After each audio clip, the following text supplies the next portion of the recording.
يا أيها الذين آمنوا إذا قيل لكم تفسحوا في المجالس فافسحوا يفسح الله لكم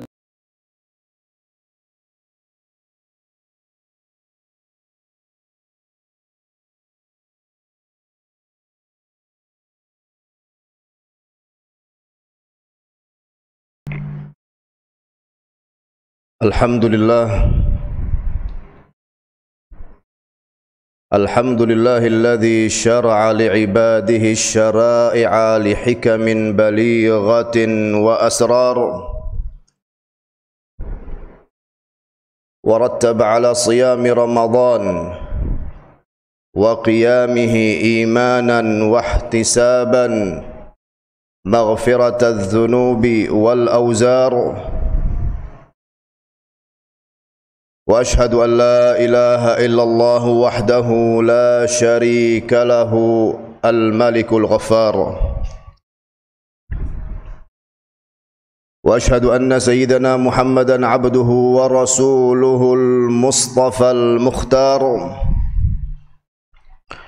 اللهم صل وسلم عليه وعلى آله وأصحابه ومن تبعهم بإحسان آناء الليل والنهار. أما بعد، فيا عباد الله، أوصيكم ونفسي بتقوى الله وطاعته. قال الله تعالى: يا أيها الذين آمنوا اتقوا الله حق تقاته ولا تموتن إلا وأنتم مسلمون. يا أيها الذين آمنوا اتقوا الله وقولوا قولا سديدا يصلح لكم أعمالكم ويغفر لكم ذنوبكم ومن يطع الله ورسوله فقد فاز فوزا عظيما. Hadirin yang dirahmati Allah, InsyaAllah beberapa hari lagi kita akan memasuki bulan suci Ramadan. Mudah-mudahan umur kita semua diberkahi Allah Subhanahu wa taala hingga kita semua bisa memasuki bulan suci Ramadan dalam keadaan iman dan sehat walafiat. Hadirin yang dimuliakan Allah, pastinya seseorang di antara kita, dia ingin untuk ibadah puasanya di bulan suci Ramadan diterima oleh Allah Subhanahu wa taala, hingga dia bisa mendapatkan rahmat dan ampunan Allah Subhanahu wa taala pada bulan tersebut. Akan tapi harus difahami dengan baik, harus difahami dengan benar bahwa untuk mendapatkan itu semua di bulan suci Ramadan, hendaklah kita memahami petunjuk-petunjuk Rasulullah sallallahu alaihi wa ala alihi wa sahbihi wasallam seputar puasa dan melaksanakannya dengan ikhlas. Inilah yang akan saya sampaikan pada kesempatan khutbah Jumu'ah yang mulia ini, yaitu beberapa petunjuk Rasulullah sallallahu alaihi wa ala alihi wa sahbihi wasallam seputar ibadah puasa agar puasa kita diterima oleh Allah Subhanahu wa taala. Di antaranya adalah niat yang baik, dalam arti yang ikhlas ketika berpuasa karena Allah Subhanahu wa taala, untuk mendapatkan rahmatnya, untuk mendapatkan ampunannya. Jangan sampai seseorang di antara kita berpuasa di bulan suci Ramadan karena ikut-ikutan, karena memang dalam setiap tahun ada suatu bulan yang bernama Ramadan, kemudian kaum muslimin selalu melaksanakan ibadah puasa. Jangan sampai niatnya ikut-ikutan seperti itu, akan tapi ditancapkan di dalam hati niat yang baik, ikhlas karena Allah Subhanahu wa taala, melaksanakan puasa tersebut demi mendapatkan rahmat dan ampunannya. Karena di hadis yang sahih yang diriwayatkan oleh Imam Al-Bukhari dan juga Imam Muslim rahimahumallahu taala, kata Rasulullah sallallahu alaihi wa ala alihi wa sahbihi wa sallam, man shama Ramadan imanan wa ihtisaban ghufira lahu ma taqaddama min dhanbih. Barang siapa yang berpuasa di bulan suci Ramadan imanan, dengan dorongan iman, dia beriman, dia yakin bahwa ini adalah syariat atau yang diwajibkan oleh Allah Subhanahu wa taala, ibadah yang diwajibkan oleh Allah Subhanahu wa taala, dengan dorongan iman dan juga ihtisab demi mendapatkan pahala di sisi Allah, demi mendapatkan rahmatnya, demi mendapatkan ampunannya, dan itu semuanya ada di sisinya Subhanahu wa taala. Jikalau niatnya seperti itu, kata Rasulullah sallallahu alaihi wa ala alihi wa sahbihi wasallam, ghufira lahu ma taqaddama min dhanbih, maka orang tersebut akan diampuni dosa-dosanya yang masa lalu.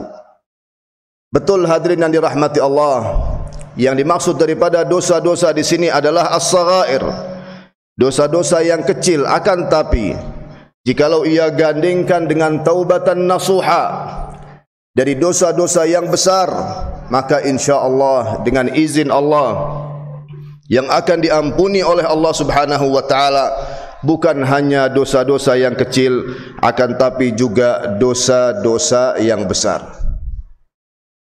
Juga hadirin yang dimuliakan Allah, yang harus kita fahami, di antara petunjuk Rasulullah sallallahu alaihi wa ala alihi wa sahbihi wasallam seputar puasa adalah bersahur walaupun hanya dengan minum seteguk air. Ini perkara yang sangat penting, amat sangat penting. Karena kadangkala seseorang misalnya sebelum ia tidur malam, dia makan malam terlebih dahulu, kemudian bangunnya pas azan subuh atau setelah azan subuh. Jadi dia tidak bangun sahur, tidak makan sahur, meninggalkan makan sahur dengan disengaja. Ini hal yang tidak baik. Ini hal yang tidak baik. Karena Rasulullah sallallahu alaihi wa ala alihi wa sahbihi wasallam bersabda, sebagaimana yang diriwayatkan oleh Imam Al-Bukhari dan juga Imam Muslim rahimahumallahu taala dalam sahihnya, tasahharu fa inna fis sahuri barakah. Bersahurlah kalian, sungguhnya pada makan sahur itu terdapat berkah. Iya hadirin yang dirahmati Allah, jikalau seorang muslim tunduk terhadap petunjuk Rasulullah sallallahu alaihi wa ala alihi wa sahbihi wasallam ini, kemudian dia bangun sebelum masuknya waktu subuh dan dia makan sahur, maka harinya, waktu-waktunya, bahkan tubuhnya, kesehatannya, kekuatannya pada hari tersebut akan diberkahi Allah Subhanahu wa taala. Dan di hadis yang lain, kata Rasulullah sallallahu alaihi wa ala alihi wa sahbihi wasallam, tasahharu walau bi jur'atin min ma. Dan ini diriwayatkan oleh Imam Ibnu Hibban rahimahullahu taala dengan sanad yang sahih. Jadi bersahurlah kalian walaupun dengan seteguk air. Ini di antara petunjuk Rasulullah sallallahu alaihi wa ala alihi wa sahbihi wasallam yang harus kita patuhi. Harapannya adalah agar puasa kita itu diterima oleh Allah Subhanahu wa taala. Juga hadirin yang dirahmati Allah, harus kita fahami dengan baik, harus kita fahami dengan benar petunjuk Rasulullah sallallahu alaihi wa ala alihi wa sahbihi wasallam yang lain seputar puasa, dan ini masih berkaitan dengan waktu sahur atau makan sahur. Sunnahnya adalah untuk diakhirkan, makan sahur tersebut diakhirkan. Di hadis yang sahih yang diriwayatkan oleh Imam Ibnu Adi rahimahullahu taala, kata Rasulullah sallallahu alaihi wa ala alihi wa sahbihi wasallam, akhirus sahur, akhirkanlah makan sahur. Di sini sahabat Rasul yang bernama Zaid ibnu Thabit radhiyallahu taala anhu menjelaskan, sebagaimana yang diriwayatkan oleh Imam Al-Bukhari rahimahullahu taala, ketika Zaid bin Thabit radhiyallahu taala anhu ditanya tentang jarak waktu antara sahur Rasulullah dan azan subuh, masuknya waktu subuh atau fajar, al-fajrus shadiq. Di sini kata Zaid radhiyallahu taala anhu, seperti bacaan 50 ayat. Dalam arti dari ayat-ayat yang mu'tadilah, bukan dari ayat-ayat yang panjang dan juga bukan dari ayat-ayat yang pendek, akan tapi dari ayat-ayat yang mu'tadilah, dari ayat-ayat yang sedang. Jikalau itu dibaca oleh Rasulullah sallallahu alaihi wa ala alihi wa sahbihi wasallam, misalnya dengan bacaannya yang baik, dengan bacaannya yang indah, dengan tartilnya, kalau kita menitkan kurang lebih 30 menit. Jadi 30 menit sebelum masuknya waktu subuh, maka disunnahkan pada saat itu untuk seorang muslim atau seorang muslimah makan sahur. Tidak apa-apa untuk dia makan sahur sebelumnya, misalnya jam 3 atau jam setengah 4. Akan tetapi ini dari segi afdaliyah, lebih afdal disesuaikan dengan sunnah Rasul agar mendapatkan berkah dari Allah Subhanahu wa taala lewat sahur tersebut yang dijelaskan oleh Rasulullah sallallahu alaihi wa ala alihi wasallam di hadis yang sempat kita jelaskan tadi. Dan juga hadirin yang dirahmati Allah, di antara petunjuk Rasulullah sallallahu alaihi wa ala alihi wasallam yang harus kita fahami dengan baik, yang harus kita fahami dengan benar seputar puasa di bulan suci Ramadan adalah menjaga anggota tubuh ketika berpuasa. Menjaga anggota tubuh ketika berpuasa. Karena di hadis yang sahih yang diriwayatkan oleh Imam Al-Bukhari rahimahullahu taala, kata Rasulullah sallallahu alaihi wa ala alihi wasallam, man lam yada' qaula az-zur wal 'amala bihi falaysa lillahi hajah fi an yada'a ta'amahu wa syarabahu. Barang siapa yang tidak meninggalkan perkataan dusta dan berbuat dengannya, dalam arti dia berpuasa akan tapi lisannya bermaksiat, berdusta atau ghibah atau fitnah atau menjatuhkan kehormatan orang lain, meremehkan, merendahkan orang lain. Betul, mulutnya tidak makan dan minum, tidak ada minuman atau makanan yang masuk ke dalam mulutnya, akan tapi yang keluar dari mulutnya berbagai macam dosa, dari perkataan-perkataan yang buruk, dari perkataan-perkataan yang mungkar. Bahkan di sini kata Rasulullah sallallahu alaihi wa ala alihi wasallam, wal 'amala bihi, dan berbuat dengannya. Maksudnya dia melaksanakan perilaku-perilaku atau perbuatan-perbuatan maksiat tertentu sementara ia sedang berpuasa. Si muslim itu sedang berpuasa. Jikalau halnya demikian, maka kata Rasulullah sallallahu alaihi wa ala alihi wa sahbihi wasallam, "Falaysa lillahi hajah fi an yada'a ta'amahu wa syarabah." Maka Allah Subhanahu wa taala tidak butuh untuk orang tersebut meninggalkan makanannya dan minumannya, alias puasanya sia-sia. Ini makna hadis tersebut, hadirin yang dirahmati Allah. Untuk dikatakan mendapatkan pahala di sisi Allah, tidak. Untuk dikatakan puasanya diterima oleh Allah, tidak. Apalagi untuk mendapatkan rahmatnya dan ampunannya. Allah tidak butuh untuk orang tersebut berpuasa, untuk orang tersebut menahan lapar dan haus, perkaranya sia-sia. Sangat disayangkan. Oleh karenanya jangan terbawa arus, jangan terbawa dengan suasana, jangan terbawa dengan orang-orang yang ada di sekitar antum. Jikalau mereka suka menggunjing orang lain, tegurlah mereka billati hiya ahsan, dengan caranya yang terbaik, dengan ilmu dan akhlak yang mulia. Dan kita jaga lisan kita di bulan suci Ramadan. Kita gunakan untuk memperbanyak daripada tilawatul Quranul Karim, membaca Al-Quranul Karim, berzikir kepada Allah, bersalawat kepada Rasulullah, dan bermunajat, berdoa kepada Allah Subhanahu wa taala.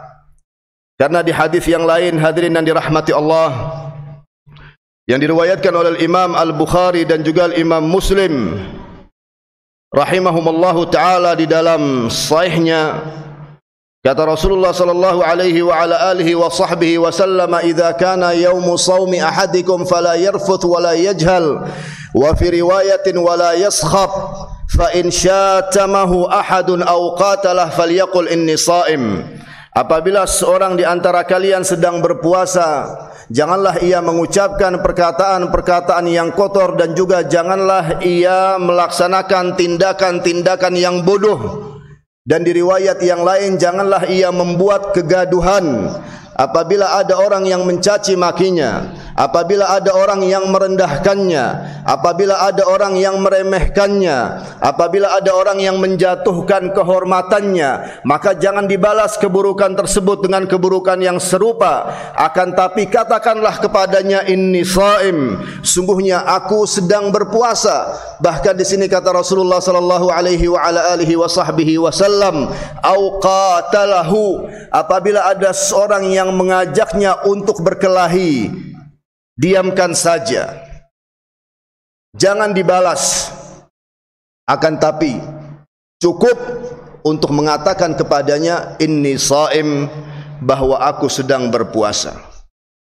Bukan maknanya di sini bahwa kita ini pengecut atau takut kepada orang lain, tidak sama sekali. Akan tapi kita tunduk terhadap petunjuk Rasulullah sallallahu alaihi wa ala alihi wa sahbihi wasallam. Sekali lagi, tujuannya adalah agar puasa kita diterima, kemudian mendapatkan rahmat dan ampunan Allah Subhanahu wa taala. Juga hadirin yang dirahmati Allah, di antara petunjuk Rasulullah sallallahu alaihi wa ala alihi wa sahbihi wasallam yang harus kita fahami dengan baik, yang harus kita fahami dengan benar tentang puasa ini adalah menyegerakan berbuka. Jikalau tentang sahur diakhirkan, sementara kalau berbuka disegerakan.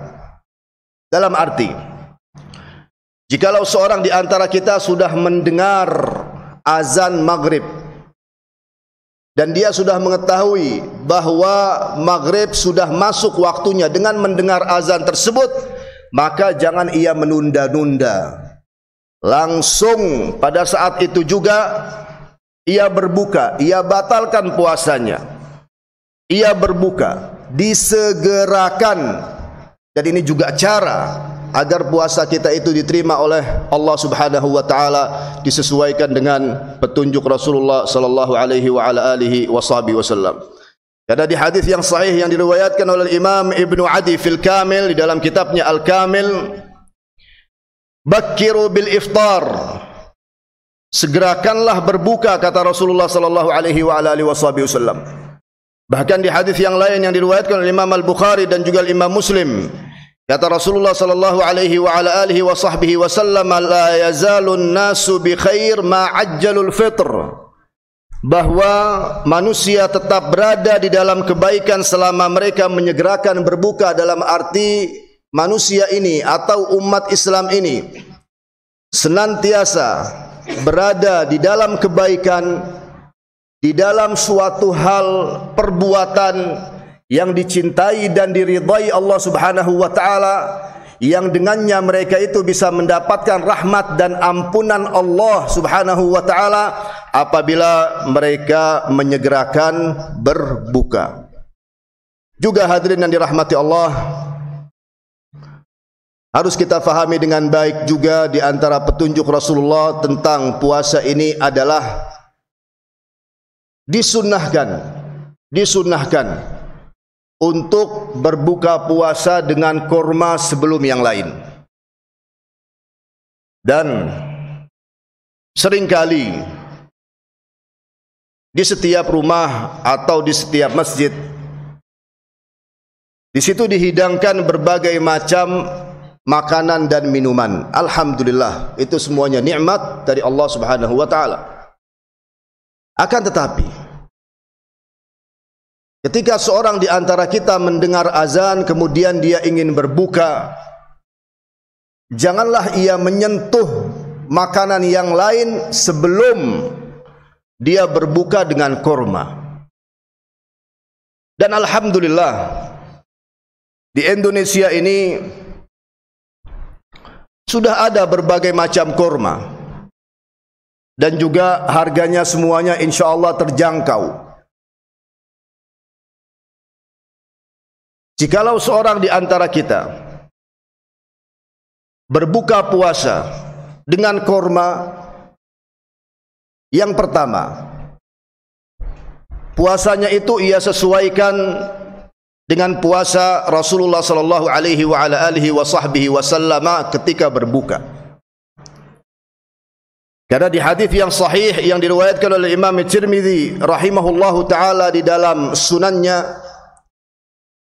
kata Anas ibnu Malik radhiyallahu taala anhu, kana an-nabiyyu sallallahu alaihi wa ala alihi wa sahbihi wasallam yuftiru qabla an yusalliya ala rutabat. Bahwa Rasulullah sallallahu alaihi wa ala alihi wa sahbihi wasallam berbuka sebelum beliau melaksanakan solat, dalam arti sebelum beliau melaksanakan solat maghrib. Beliau berbuka terlebih dahulu dengan korma basah.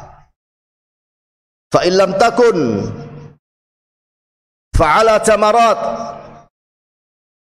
Jikalau tidak ada korma basah, maka beliau berbuka dengan korma kering, dan rata-rata yang ada di Indonesia korma kering.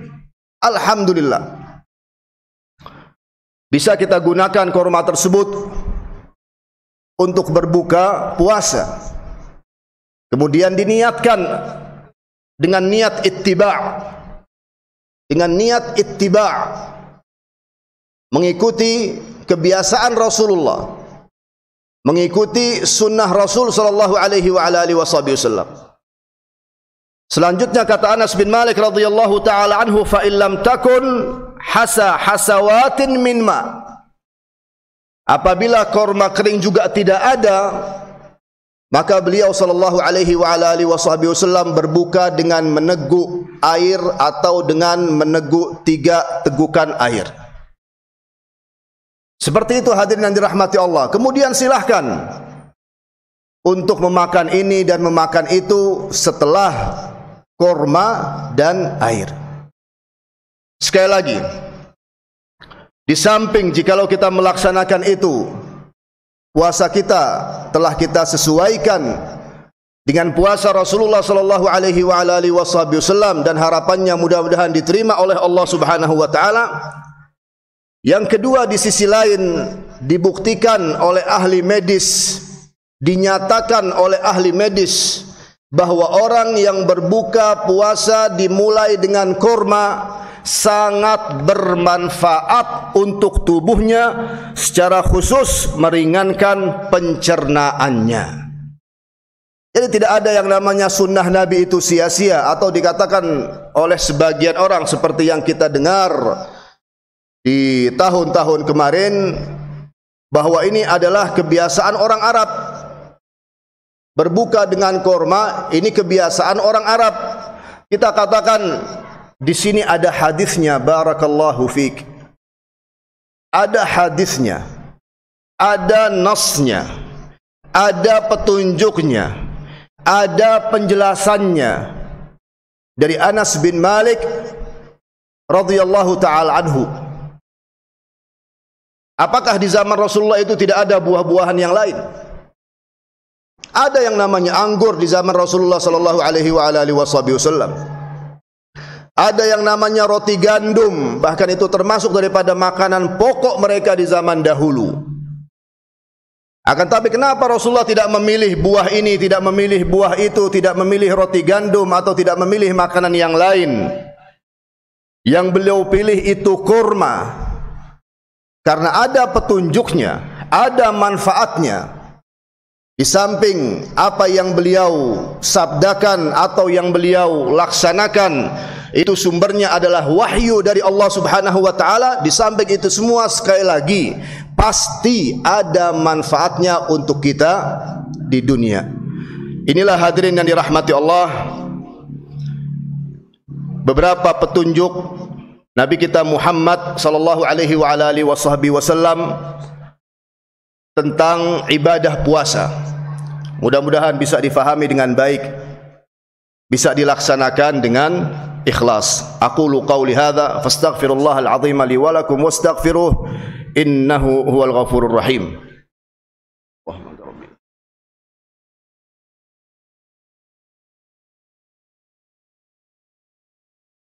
Alhamdulillah wassalatu wassalamu ala sayyidina Rasulillah wa ala alihi wa sahbihi wa man walah. Amma ba'du, fa ya ibadallah, usikum wa nafsi bitaqwallahi wa ta'atih. Hadirin yang dirahmati Allah, betul untuk seorang di antara kita menyesuaikan ibadah puasanya atau ibadah-ibadah yang lain sesuai dengan ilmu syar'i, sesuai dengan ilmu fikih yang bersumber pastinya dari Al-Quran dan juga As-Sunnah. Akan tetapi harus difahami dengan baik, harus difahami dengan benar, bahwa yang namanya hukum fikih itu rata-rata ada khilafnya, ada beda pendapatnya. Hukum-hukum yang berkaitan dengan ibadah puasa itu masuknya ke ranah fikih, bukan ke ranah akidah. Masuknya ke ranah fikih. Jikalau dikatakan masuknya ke ranah fikih, maka rata-rata daripada hukum-hukum fikih itu pasti ada beda pendapat. Oleh karenanya, jikalau kita mendengar pendapat yang berbeda tentang hukum-hukum yang berkaitan dengan ibadah puasa dari saudara kita se-Islam dan seiman, kita terima dengan catatan bahwa apa yang ia jelaskan tidak keluar dari pemahaman 4 madhab Ahlus Sunnati wal Jamaah, agar tidak ada keributan di antara kaum muslimin, agar bisa saling menerima, kemudian benar-benar hidup dengan damai, secara khusus di bulan suci Ramadan, bulan yang penuh dengan rahmat dan ampunan. Wa sallu wa sallimu ala man amarakum bis salati was salami alaihi. Faqala Allah subhanahu wa ta'ala, inna Allaha wa malaikatahu yusalluna 'alan nabi ya ayyuhalladzina amanu sallu alaihi wa sallimu taslima. Allahumma salli wa sallim ala sayyidina wa nabiyina Muhammadin wa ala alihi wa sahbihi ajma'in. Allahumma aqsim lana min khasyatik ما تحول به بيننا وبين معصيتك ومن طاعتك ما تبلغنا به جنتك ومن اليقين ما تهون به علينا مصائب الدنيا ومتعنا اللهم بأسماعنا وأبصارنا وقواتنا أبدا ما أحييتنا واجعله الوارث منا واجعل ثأرنا على من ظلمنا وانصرنا على من عادانا ولا تجعل مصيبتنا في ديننا ولا تجعل الدنيا أكبر همنا ولا مبلغ علمنا ولا إلى النار مصيرنا ولا تسلط علينا من لا يخافك ولا يرحمنا برحمتك يا أرحم الراحمين. اللهم انصر الإسلام والمسلمين وأعز الإسلام والمسلمين واخذل الكفرة والمشركين. اللهم اجعل هذا البلد آمنا مطمئنا وسائر بلاد المسلمين. اللهم من أراد بهذا البلد سوءا اجعل كيده في نحره. اللهم اغفر للمسلمين والمسلمات والمؤمنين والمؤمنات الأحياء منهم والأموات. ربنا هب لنا من أزواجنا وذرياتنا قرة أعين واجعلنا للمتقين إماما. ربنا آتنا في الدنيا حسنة وفي الآخرة حسنة وقنا عذاب النار. وصلى الله وسلم على سيدنا ونبينا محمد وعلى آله وصحبه أجمعين والحمد لله رب العالمين. الله أكبر.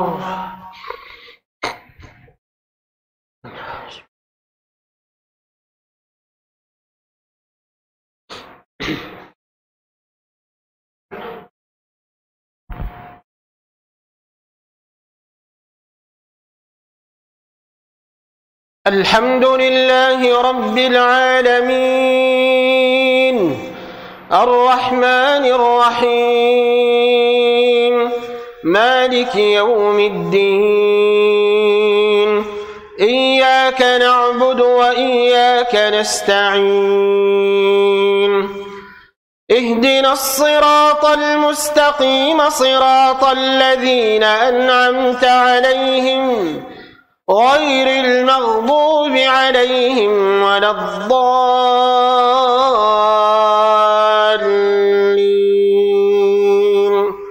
آمين.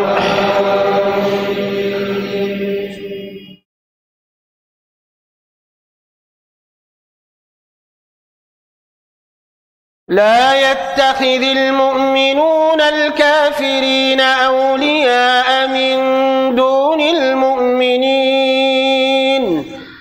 ومن يفعل ذلك فليس من الله في شيء إلا أن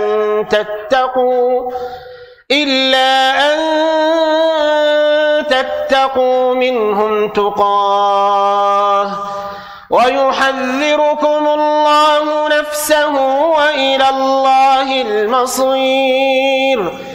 قل إن تخفوا ما في صدوركم أو تبدوه يعلمه الله ويعلم ما في السماوات وما في الأرض والله على كل شيء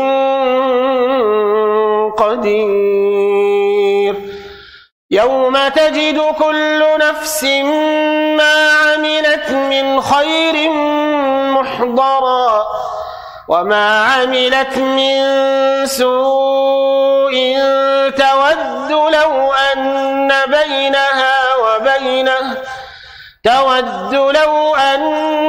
بينها وبينه أمدا بعيدا ويحذركم الله نفسه والله رؤوف بالعباد.